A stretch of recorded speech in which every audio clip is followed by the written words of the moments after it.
مور جانې ستا په جدایي راته جهان شو بدل ای مهربانې مورې ماته مې ځان شو بدل د والدینو حقوق ماته مې ځان شو بدل مور جانې ستا په جدایي راته جهان. قدرمنو اوریدونکو ستاسو پام راړو د الحاج مولوي محمد یاسین فهیم صاحب د والدینو د حقوقو خپرولو ته. ای مهربانې مورې ماته مې ځان شو بدل. بسم الله الرحمن الرحيم. الحمد لله رب العالمين حمد الشاكرين. الصلاة والسلام على سيد الأنبياء والمرسلين سيدنا ونبينا وشفيعنا ومولانا محمد وعلى آله وأصحابه الطيبين الطاهرين. قدرمنو اوریدونکو د ژوند د لارې د خپرونې مینوالو السلام علیکم ورحمة الله وبرکاته. ستاسو روغتیا او خوشحالي د پاک رب نه غواړم په دې هیله چې د صحت او عافیت جامې پر تن ولرئ او خوشحالي مو په برخه وي. دا دی زه محمد یاسین فهیم د ژوند د لارې د خپرونې په وړاندې کولو کې ستاسو په خدمت کې یم. زموږ د نن ورځې د خپرونې موضوع د مور او پلار حقوق. قدرمنو اوریدونکو، کوم حق او هدایت چې رسول الله صلی الله علیه وسلم د الله رب العزت له طرفه دنیا ته له ځان سره راوړی دی، په هغې کې تر ټولو اول شی د ایمان او توحید دعوت و. بیا کومو خلکو به چې د رسول الله صلی الله علیه وسلم دا دعوت قبلول، هغوی ته به رسول الله صلی الله علیه وسلم د عملی زندگی تیرولو لپاره هدایات او لارښوونې ورکولې. د رسول اکرم صلی الله علیه وسلم دا هدایات او دا لارښوونې په بنیادي توګه په دوه برخو ویشلی شو. یوه هغه برخه چې پر بندګانو باندې د الله رب العزت له حقوقو ورسره تړاو لري، چې په هغې کې رسول الله صلی الله علیه وسلم د دې لارښوونه کړې چې پر بندګانو باندې د الله رب العزت څه حقوق دي او په دې هکله د دوی فرائض کوم دي او د حقوقو او فرائضو د ادا کولو لپاره هغوی ته څه کول پکار دي. د رسول الله صلی الله علیه وسلم د تعلیم او د لارښوونې دویمه برخه هغه ده چې د بندګانو له حقوقو سره تړاو لري، چې په هغې کې ښوول شوي دي چې پر بندګانو باندې د نورو بندګانو او عام مخلوق څه حقوق دي، او کله چې په دې دنیا کې د یو انسان له بل انسان یا مخلوق سره کار او معامله منځته راځي، نو ده ته له هغه سره څنګه چلند او څنګه رفتار کول مناسب دي، او په دې هکله د الله رب العزت حکمونه څه دي. د بندګانو د حقوقو مسئله په دې وجه ډیره اهمه او د فکر وړ ده چې کله په دې کې تقصیر او کوتاهي وشي، یعنی چې یو بنده حق ضایع شي یا پرې ظلم زیاتی وشي، نو د هغې د بخښنې او معافي معامله الله تعالی چې رحیم او کریم دی په خپل لاس کې نه ده نیولې، بلکې د هغې صورت دا دی چې یا خو په دې دنیا کې د هغه بنده حق ادا کړی شي او یا له هغه څخه بخښنه ترلاسه کړی شي. که له دې دواړو څخه یوه خبره هم دلته ترسره نه شوه، نو په آخرت کې به هرومرو د هغې بدل او عوض ورکول کیږي، او دا به ډیره زیاته ګرانه پرېوځي، یا به په حساب کې په آخرت کې د سخت عذاب زغمل مخې ته راشي، لکه څنګه چې په قرآن او حدیث کې په تفصیل سره ذکر دي. او د بندګانو په حقوقو کې تر ټولو اهمه معامله د والدینو او د مورو پلارو د حقوقو معامله ده، تر دې چې رسول الله صلی الله علیه وسلم ورته په خپل تعلیم او هدایت و لارښوونه کې د ایمان د برخې درجه ورکړې ده. قرآن کریم چې د الله رب العزت له طرفه په محمد رسول الله صلی الله علیه وسلم نازل شوی، دا د هدایت صحیفه ده. په قرآن کریم کې د مور و پلار د حقوقو ذکر د الله رب العزت د توحید او له عبادت سره یو ځای ذکر شوی، چې په کم ځای کې الله رب العزت د خپل توحید او وحدانیت ذکر کوي، ورپسې د مور او پلار حقوق ذکر کوي. تاسو ګورئ الله د بني اسرائیل په صورت کې فرمایي وقضا ربک الا تعبدوا الا ایاه وبالوالدین احسانا، یعنی ستاسو د رب قطعی حکم دی چې صرف د هغه عبادت وکړئ او د مور و پلار سره ښه چلند او د هغوی خدمت وکړئ. او بل ځای په سورة لقمان کې د مور او پلار د حقوقو په بیانولو کې تر دې فرمایلی دي که بل فرض د یو سړي مور او پلار کافر او مشرک وي او اولاد هم د کفر او شرک منلو ته مجبور کړي نو په اولاد لازم دی چې د هغوی په وینا کفر او شرک اختیار نه کړي لیکن په دنیا کې د هغوی خدمت او له هغوی سره ښه چلند بیا هم نه سپموي لکه چې الله فرمایي وان جاهداک على ان تشرک بی ما لیس لک به علم فلا تطعهما وصاحبهما فی الدنیا معروفا هغه څه چې رسول الله صلی الله علیه وسلم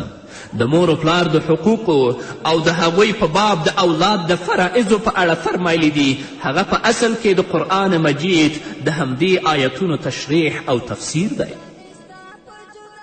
په یو حدیث کې رسول اکرم صلی الله علیه وسلم فرمایي چې د الله رضا د والد په رضا کې ده او د الله نارضایي د والد په نارضایي کې ده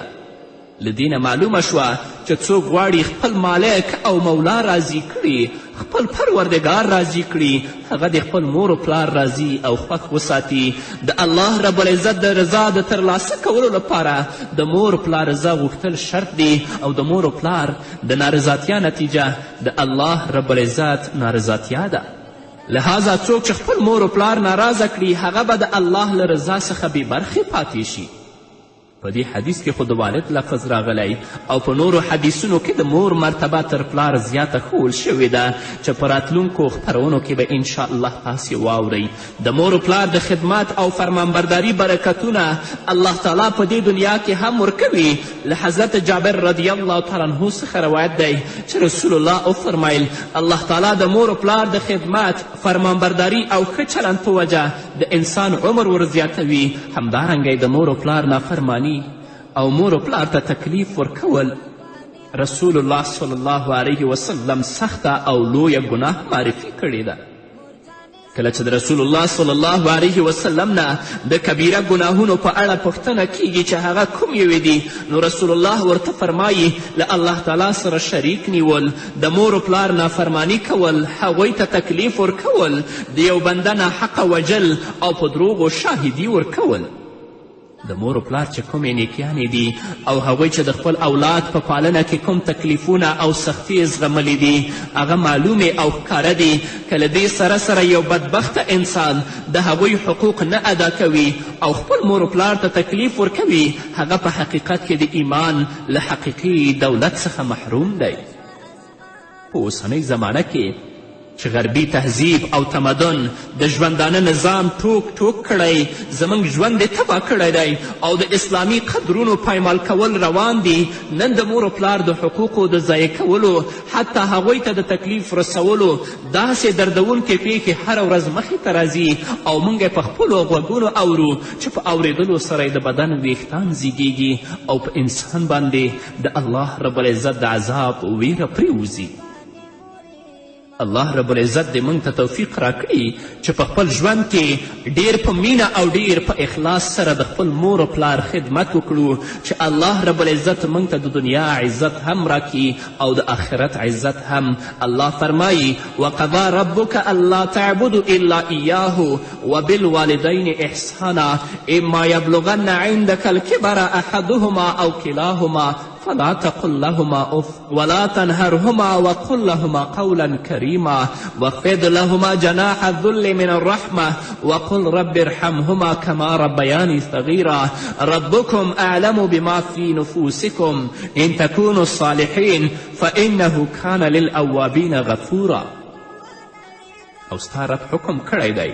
چې له هغه نه پرته د هیچا عبادت مه کوئ او له خپل مور و پلار سره ښه رویه کوئ که له هغو نه یو ستاسو سره بوډاوالي ته ورسیږي نو هغوی ته هیڅکله اوف هم مه وایاست او مه هغوی رټئ او له هغوی سره ښه په ادب خبرې کوئ او د هغوی په وړاندې د مهرباني او عاجزي وزرونه ټیټوئ او دا دعا کوئ چې ای زما پروردګاره په دوی دواړو رحمت وکړه لکه څنګه چې دوی په وړکتوب او په ماشومتوب کې زما پالنه او روزنه وکړه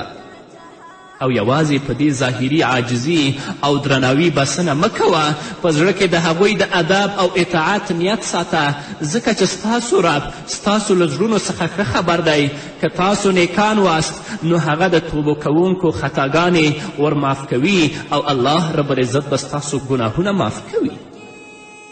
په دې مبارک آیت کې الله جل جلاله اول دا حکم وفرمایه چې له هغه نه پرته د بل چا عبادت مه کوئ. د انبیاو علیهم الصلاة والسلام د شریعتونو تر ټولو ستر حکم همدغه دی او د همدغه حکم د عملي کولو لپاره الله تعالی ټول انبیا او رسولان راولیږل او کتابونه او صحیفې نازلې کړې. د الله تعالی په یووالي عقیده لرل او یوازې د هغه عبادت کول او هیڅ یو شی د هغه په ذات او صفات کې او د هغه په تعظیم او عبادت کې نه شریکول د لوی خدای تر ټولو ستر حکم دی. دویم الله دا وفرمایل چې له مور و پلار سره ښه سلوک کوئ. الله رب العزت خالق دی،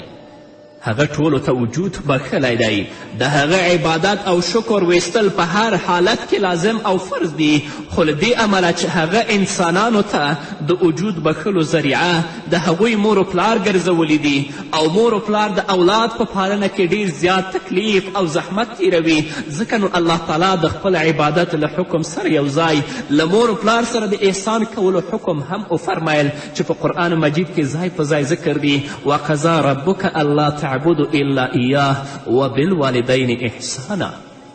همدارنګه الله فرمایي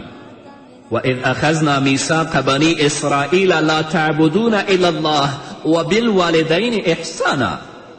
او هغه وخت په یاد کړه چې موږ له بني اسرائیلو څخه قول او اقرار واخیست چې له الله تعالی پرته د بل چا عبادت مه کوئ او د مور و پلار په ښه توګه خدمت وکړئ.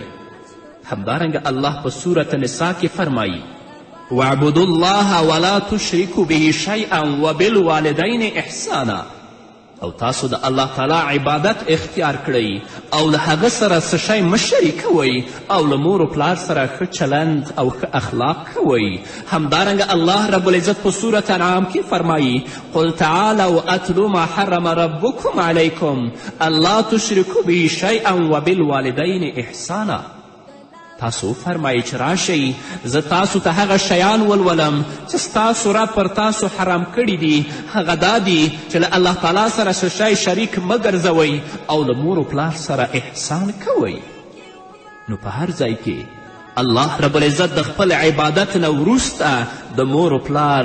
احسان او د مور و پلار نیکی ذکر کوي چې کله تاسو د الله رب العزت په وحدانیت باندې معتقد ګرځئ هغه ته د بندګي سرونه ښکته کوئ نو له هغې نه وروسته تاسو د خپل مور و پلار سره ښه آداب ښه اخلاق او ښه چلند کوئ. که چا په دنیا کې د خپل مور و پلار قدر او عزت وساته الله عزت ورکه نو الله رب العزت به هم په دنیا کې د عزتمن کوي او هم په آخرت کې او همدارنګه به د دې اولاد د دې عزت په دنیا کې کوي. او که چا د مور و پلار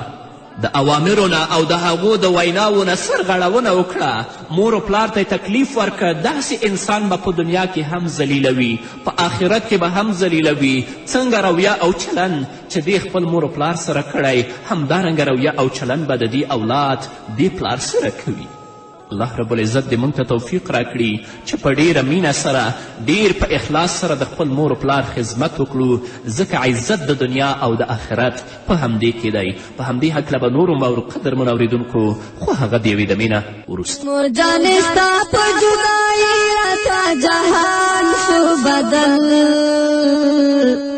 ای مهربانې مورې ماته مې ځان شو بدل ای مهربانې مورې ماته مې ځان شو بدل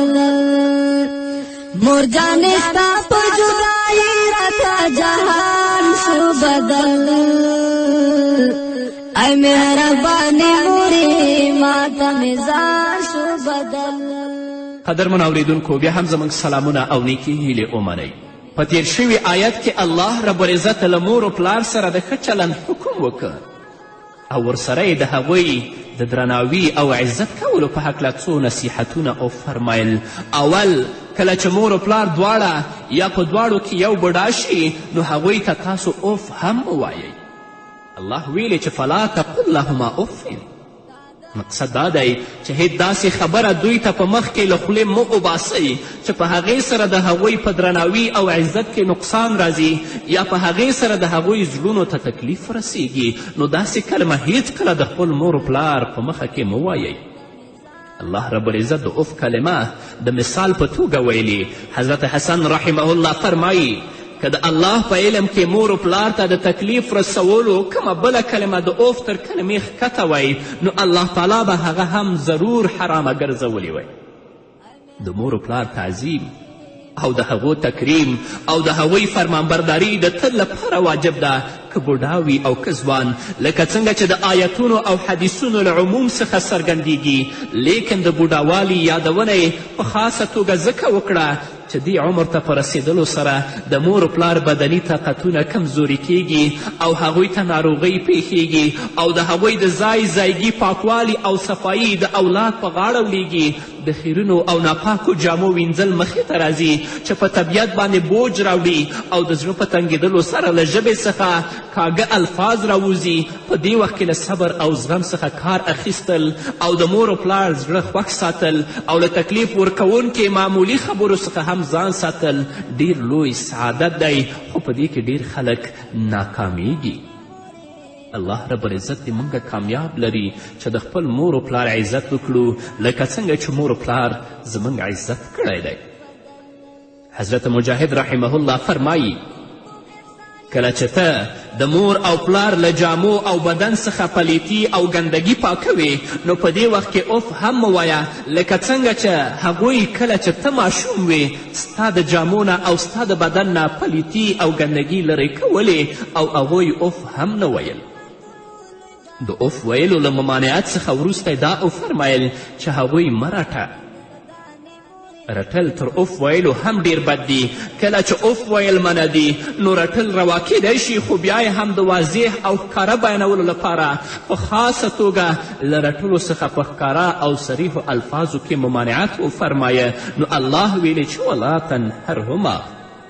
دویم الله دا وفرمیل چې وقل لهما قولا کریما، یعنی له مور او پلار سره په ښه ادب خبرې کوئ، ښه خبرې کوئ، په لهجه کې د نرمي او په الفاظو کې د عزت او درناوي خیال ساتئ. دا ټول په قولا کریما کې داخل دي.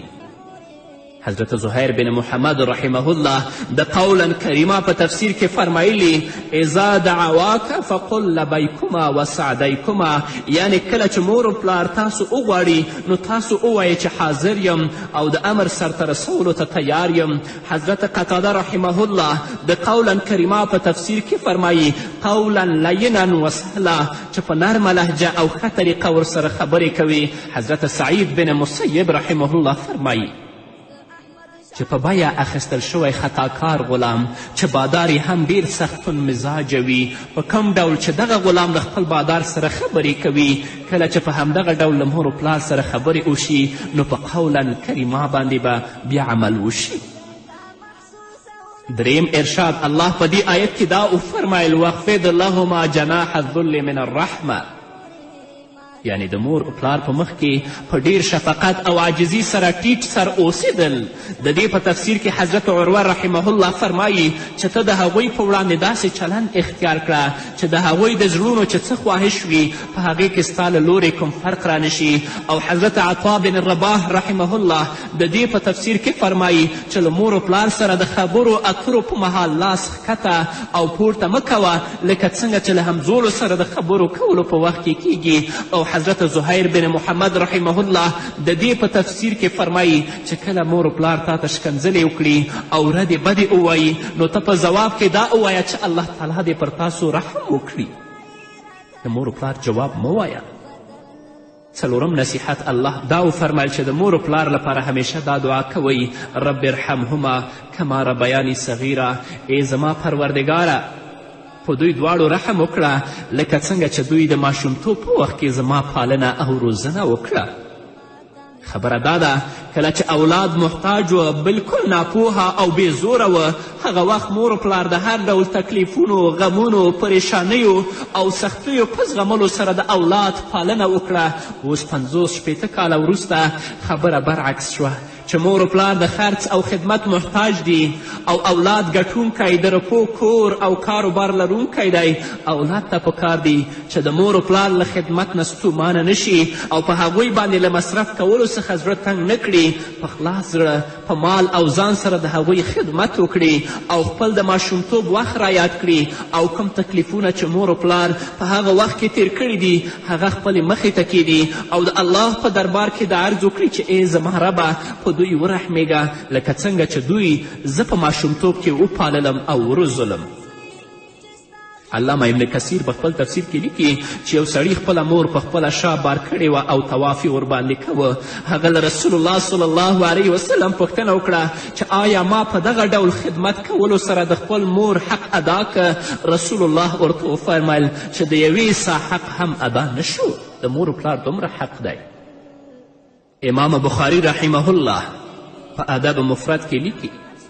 چې حضرت ابو هریره رضی الله تعالی عنه په یو کور کې اوسېده او د هغه مور ځان ته په بل کور کې اوسېده. کله به چې ابو هریره له خپل کور نه کوم ځای ته تلل غوښتل نو د خپلې مور په دروازه کې به درېده او ویل به یې السلام علیک یا ام طه ورحمت الله وبرکاته. ای مورکۍ پر تا دې سلام وي او پر تا دې د الله تعالی رحمتونه او برکتونه وي. هغې به په ځواب کې فرمایل وعلیک یا بنی زما زویکیه پر تا دې هم سلام او د الله تعالی رحمتونه او برکتونه وي. وروسته به ابو هریره فرمایل رحمک الله کما ربیتنی صغیره پر تا دې الله تعالی رحم وکړي لکه څنګه چې تا زه له ماشومتوب نه وپاللم. هغې به په ځواب کې وفرمیل رحمک الله کما بررتنی کبیره الله تعالی دې پر تا هم رحم وکړي لکه څنګه چې تا په بوډاوالي کې زما سره ښه چلند وکړ. که د مور و پلار په درناوي او احترام کې کله کومه کوتاهي رامنځته شي نو فورا دې له هغوی نه په بخښلو غوښتلو سره هغوی راضي کړي او الله تعالی څخه دې هم بخښنه وغواړي. ربکم اعلم بما نفوسکم تفسیر در منصور د ربکم اعلم بما نفوسکم په تفسیر کې له سعید بن جبیر رحمه الله څخه نقل کړي دي چې کله د اولاد له لورې د مور و پلار په حق کې د غفلت په وجه کوتاهي وشي او په زړه کې فرمانبرداره وي نو الله د توبه کوونکو بخښونکی دی. یعنی کله کله مور و پلار په حق کې څه کوتاهي وکړي خو په زړه کې د مور و پلار احترام لري نو توبه دې وباسي. هیله ده چې الله رب العزت به دې ته بخښنه وکړي. الله رب العزت دې موږ ته د خپل مور و پلار د خدمت توفیق راکړي چې په ډیر مینه او په خلاصه سینه د مور و پلار عزت وکړو چې زموږ اولاد هم زموږ همداسې عزت وکړي. په همدې هیله قدرمنو اورېدونکو دا به زموږ د نن ورځې خپرونه چې ستاسو درانه حضور ته وړاندې شوه. تر بلې خپرونې پورې چې زه بیا هم ستاسو درانه حضور ته راځم تاسو ټول په پاک رب سپارم. پاتې ژوندم نیکمرغه ښاد بریالي او کامیاب اوسئ. زما د سوال د قبلېدلو کعبه ونړېده زما د ژوند د امیدونو ټول کاروان شو بدل. ای مهربانې مورې ماته مې ځان شو بدل. ای مهربانې مورې ماته مې ځان شو بدل. مور جانې ستا په جدایي راته جهان شو بدل. ای مهربانې مورې ماته مې ځان شو بدل. ای مهربانې مورې ماته مې ځان شو بدل. زه احمد شاه چې کور ته لاشم او ته نه یې پکې زه احمد شاه چې کور ته لاشم او ته نه یې پکې قسم دې دا محسوسوم چې مې ایمان شو بدل. ای مهربانې مورې ماته مې ځان شو بدل. احمد شاه درنګ نه دی مسعوده ملامت نه دی. احمد شاه درنګ نه دی مسعوده ملامت نه دی. کئی په ډېره ژړا شکل او چشمان شو بدل. ای مهربانې مورې ماته مې ځان شو بدل. ای مهربانی موری ماتا مزار شو بدل مور جانی ستا پا جدائی راتا جہان شو بدل ای مهربانی موری ماتا مزار شو بدل ای مهربانی موری ماتا مزار شو بدل ای مهربانی موری ماتا مزار شو بدل ای مهربانی موری ماتا مزار شو جدائی راتا جہان شو بدل ای مهربانی موری ماتا مزار شو بدل ای مهربانی موری ماتا مزار شو بدل مور جانی ستا پا جدائی راتا جہان شو بدل ای مهربانی موری ماتا مزار شو بدل. قدرمن اوریدونکو بیا هم زموږ سلامونه او نیکې هیلې ومنئ. په تیر شوي آیت کې الله رب العزت له مور و پلار سره د ښه چلند حکم وکړ او ورسره یې د هغوی د درناوي او عزت کولو په هکله څو نصیحتونه او فرمایل. اول کله چې مور و پلار دواړه یا په دواړو کې یو بوډا شي نو هغوی ته تاسو اوف هم ووایئ. الله ویلې چې فلا تقل لهما افین. مقصد دا دی چې هیڅ داسې خبره دوی ته په مخ کې له خولې مه وباسئ چې په هغې سره د هغوی په درناوي او عزت کې نقصان راځي یا په هغې سره د هغوی زړونو ته تکلیف رسیږي. نو داسې کلمه هیڅ کله د خپل مور و پلار په مخه کې مه وایئ. الله رب العزت د اوف کلمه د مثال په توګه ویلي. حضرت حسن رحمه الله فرمایي که د الله په علم کې مور و پلار ته د تکلیف رسولو کومه بله کلمه د اوف تر کلمې ښکته وی نو الله تعالی به هغه هم ضرور حرامه ګرځولی وی. د مور و پلار تعظیم او د هغو تکریم او د هغوی فرمانبرداري د تل لپاره واجب ده که بوډا وي او که ځوان، لکه څنګه چې د آیتونو او حدیثونو له عموم څخه څرګندیږي. لیکن د بوډاوالي یادونه یې په خاصه توګه ځکه وکړه چې دې عمر ته په رسېدلو سره د مور و پلار بدني طاقتونه کمزوري کیږي او هغوی ته ناروغۍ پیښیږي او د هغوی د ځایګي پاکوالي او صفایي د اولاد په غاړه ولیږي. د خیرونو او ناپاکو جامو وینځل مخې ته راځي چې په طبیعت باندې بوج راوړي او د زړه په تنګېدلو سره له ژبې څخه کاږه الفاظ راوځي. په دې وخت کې له صبر او زغم څخه کار اخیستل او د مور و پلار زړه خوښ ساتل او له تکلیف ورکوونکې معمولي خبرو څخه هم ځان ساتل ډیر لوی سعادت دی، خو په دې کې ډیر خلک ناکامیږي. الله رب العزت دې موږ کامیاب لري چې د خپل مور و پلار عزت وکړو لکه څنګه چې مور و پلار زموږ عزت کړی دی. حضرت مجاهد رحمه الله فرمایي کله چې ته د مور او پلار له جامو او بدن څخه پلیتي او ګندګي پاکوي نو په دې وخت کې اوف هم مه وایه، لکه څنګه چې هغوی کله چې ته ماشوم وې ستا د جامو نه او ستا د بدن نه پلیتي او ګندګي لرې کولې او هغوی اوف هم نه ویل. د اوف ویلو له ممانعت څخه وروسته دا وفرمیل چې هغوی مه رټه.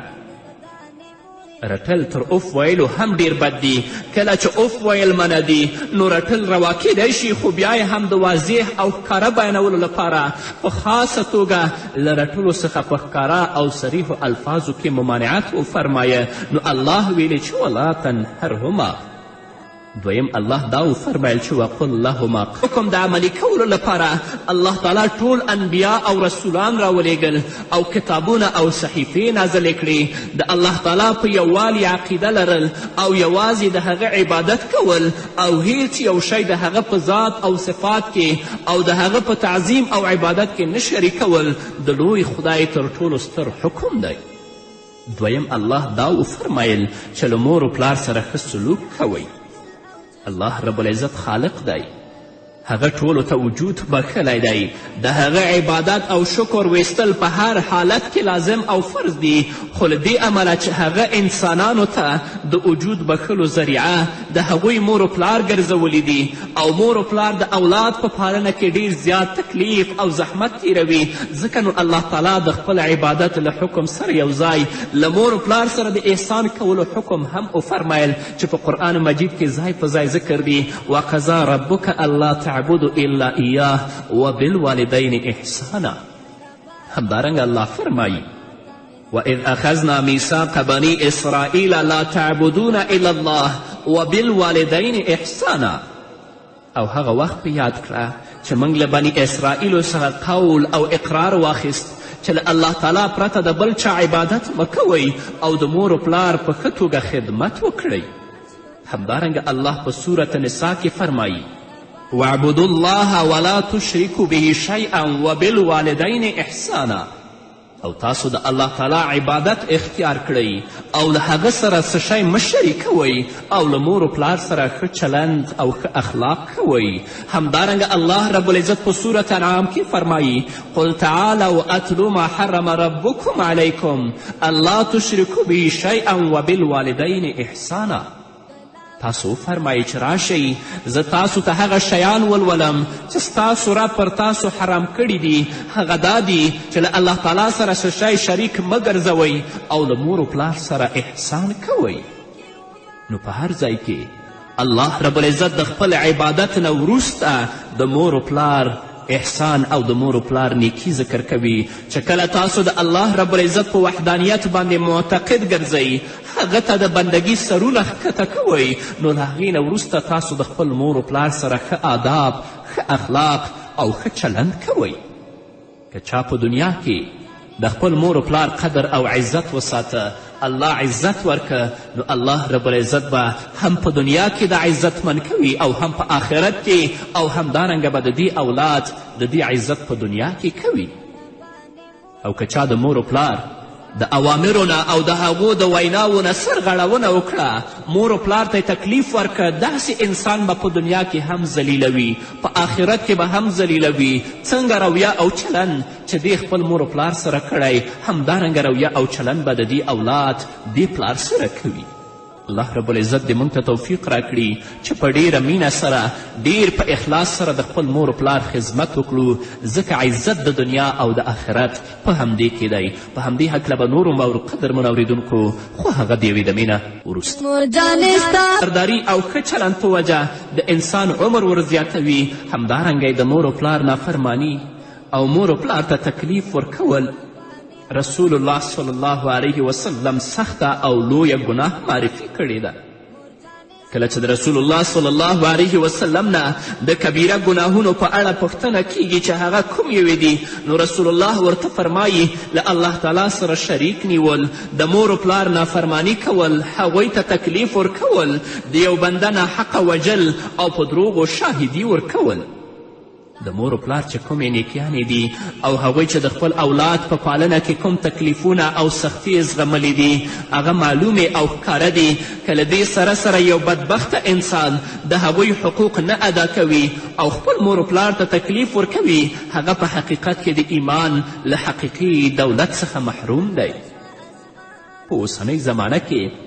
چې غربي تهذیب او تمدن د ژوندانه نظام ټوک ټوک کړی، زموږ ژوند یې تباه کړی دی او د اسلامي قدرونو پایمال کول روان دي. نن د مور و پلار د حقوقو د ضایع کولو، حتی هغوی ته د تکلیف رسولو داسې دردونکې پیښې هره ورځ مخې ته راځي او موږ په خپلو غوږونو اورو چې په اورېدلو سره د بدن ویښتان زیږیږي او په انسان باندې د الله رب العزت د عذاب ویره پرېوځي. الله رب العزت دې موږ ته توفیق راکړي چې په خپل ژوند کې ډیر په مینه او ډیر په اخلاص سره د خپل مور و پلار خدمت وکړو، چې الله رب العزت موږ ته د دنیا عزت هم راکړي او د آخرت عزت هم. الله فرمایي وقضا ربک الله تعبدوا الا ایاه وبالوالدین احسانا اما یبلغن عندك الکبر احدهما او کلاهما فلا تقل لهما اف ولا تنهرهما وقل لهما قولا كريما واخفض لهما جناح الذل من الرحمة وقل رب ارحمهما كما ربياني صغيرا ربكم أعلم بما في نفوسكم إن تكونوا الصالحين فإنه كان للأوابين غفورا. او ستا رب حکم کړی دی چې له هغه نه پرته د هیچا عبادت مه کوئ او له خپل مور و پلار سره ښه رویه کوئ. که له هغو نه یو ستاسو سره بوډاوالي ته ورسیږي نو هغوی ته هیڅکله اوف هم مه وایاست او مه هغوی رټئ او له هغوی سره ښه په ادب خبرې کوئ او د هغوی په وړاندې د مهرباني او عاجزي وزرونه ټیټوئ او دا دعا کوئ چې ای زما پروردګاره په دوی دواړو رحمت وکړه لکه څنګه چې دوی په وړکتوب او په ماشومتوب کې زما پالنه او روزنه وکړه. او یوازې په دې ظاهري عاجزي او درناوي بسنه مه کوه، په زړه کې د هغوی د ادب او اطاعت نیت ساته، ځکه چې ستاسو رب ستاسو له زړونو څخه ښه خبر دی. که تاسو نیکان واست نو هغه د توبو کوونکو خطاګانې ورمعاف کوي او الله رب العزت به ستاسو ګناهونه معاف کوي. په دې مبارک آیت کې الله جل جلاله اول دا حکم وفرمایه چې له هغه نه پرته د بل چا عبادت مه کوئ.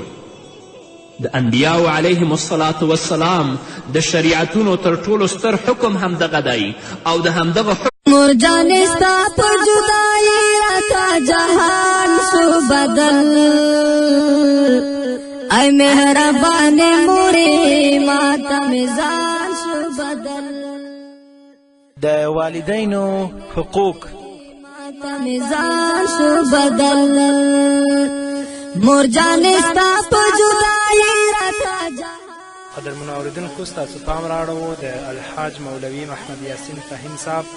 د والدینو د حقوقو خپرولو ته. ای مهربانې مورې ماته مې ځان شو بدل. بسم الله الرحمن الرحيم. الحمد لله رب العالمين حمد الشاكرين،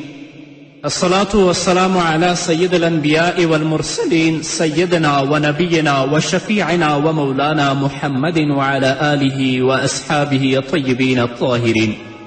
قدرمنو اوریدونکو د ژوند د لارې د خپرونې مینوالو، السلام علیکم ورحمة الله وبرکاته. ستاسو روغتیا او خوشحالي د پاک رب نه غواړم، په دې هیله چې د صحت او عافیت جامې پر تن ولرئ او خوشحالي مو په برخه وي. دا دی زه محمد یاسین فهیم د ژوند د لارې د خپرونې په وړاندې کولو کې ستاسو په خدمت کې یم. زموږ د نن ورځې د خپرونې موضوع د مور او پلار حقوق. قدرمنو اوریدونکو، کوم حق او هدایت چې رسول الله صلی الله علیه وسلم د الله رب العزت له طرفه دنیا ته له ځان سره راوړی دی، په هغې کې تر ټولو اول شی د ایمان او توحید دعوت و. بیا کومو خلکو به چې د رسول الله صلی الله علیه وسلم دا دعوت قبلول، هغوی ته به رسول الله صلی الله علیه وسلم د عملی زندگی تیرولو لپاره هدایات او لارښوونې ورکولې. د رسول اکرم صلی الله علیه وسلم دا هدایات او دا لارښوونې په بنیادي توګه په دوه برخو ویشلی شو. یوه هغه برخه چې پر بندګانو باندې د الله رب العزت له حقوقو ورسره تړاو لري، چې په هغې کې رسول الله صلی الله علیه وسلم د دې لارښوونه کړې چې پر بندګانو باندې د الله رب العزت څه حقوق دي او په دې هکله د دوی فرائض کوم دي او د حقوقو او فرائضو د ادا کولو لپاره هغوی ته څه کول پکار دي. د رسول الله صلی الله علیه وسلم د تعلیم او د لارښوونې دویمه برخه هغه ده چې د بندګانو له حقوقو سره تړاو لري، چې په هغې کې ښوول شوي دي چې پر بندګانو باندې د نورو بندګانو او عام مخلوق څه حقوق دي، او کله چې په دې دنیا کې د یو انسان له بل انسان یا مخلوق سره کار او معامله منځته راځي نو ده ته له هغه سره څنګه چلند او څنګه رفتار کول مناسب دي، او په دې هکله د الله رب العزت حکمونه څه دي. د بندګانو د حقوقو مسئله په دې وجه ډیره اهمه او د فکر وړ ده چې کله په دې کې تقصیر او کوتاهي وشي، یعنی چې یو بنده حق ضایع شي یا پرې ظلم زیاتی وشي، نو د هغې د بښنې او معافي معامله الله تعالی چې رحیم او کریم دی په خپل لاس کې نه ده نیولې، بلکې د هغې صورت دا دی چې یا خو په دې دنیا کې د هغه بنده حق ادا کړی شي او یا له هغه څخه بخښنه ترلاسه کړی شي. که له دې دواړو څخه یوه خبره هم دلته ترسره نه شوه نو په آخرت کې به هرومرو د هغې بدل او عوض ورکول کیږي او دا به ډیره زیاته ګرانه پرېوځي، یا به په حساب کې په آخرت کې د سخت عذاب زغمل مخې ته راشي، لکه څنګه چې په قرآن او حدیث کې په تفصیل سره ذکر دي. او د بندگانو په حقوقو کې تر ټولو اهمه معامله د والدینو او د مور و پلارو د حقوقو معامله ده، تر دې چې رسول الله صلی الله علیه وسلم ورته په خپل تعلیم او هدایت و لارښوونه کې د ایمان د برخې درجه ورکړې ده. قرآن کریم چې د الله رب العزت له طرفه په محمد رسول الله صلی الله علیه وسلم نازل شوی دا د هدایت صحیفه ده. په قرآن کریم کې د مور و پلار د حقوقو ذکر د الله رب العزت د توحید او له عبادت سره یو ځای ذکر شوی چې په کم ځای کې الله رب العزت د خپل توحید او وحدانیت ذکر کوي ورپسې د مور او پلار حقوق ذکر کوي. تاسو ګورئ الله د بنی اسرائیل په صورت کې فرمایي وقضا ربک الا تعبدوا الا ایاه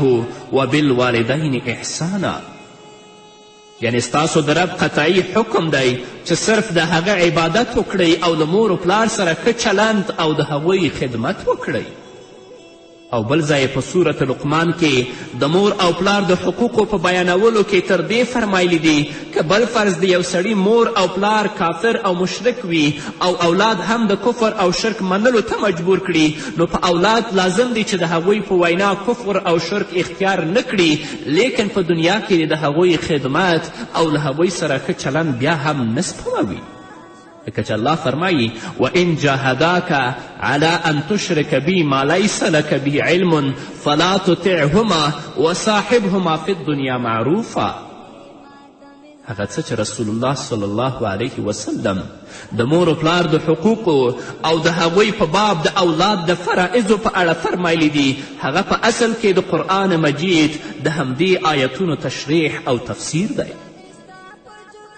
په یو حدیث کې رسول اکرم صلی الله علیه وسلم فرمایي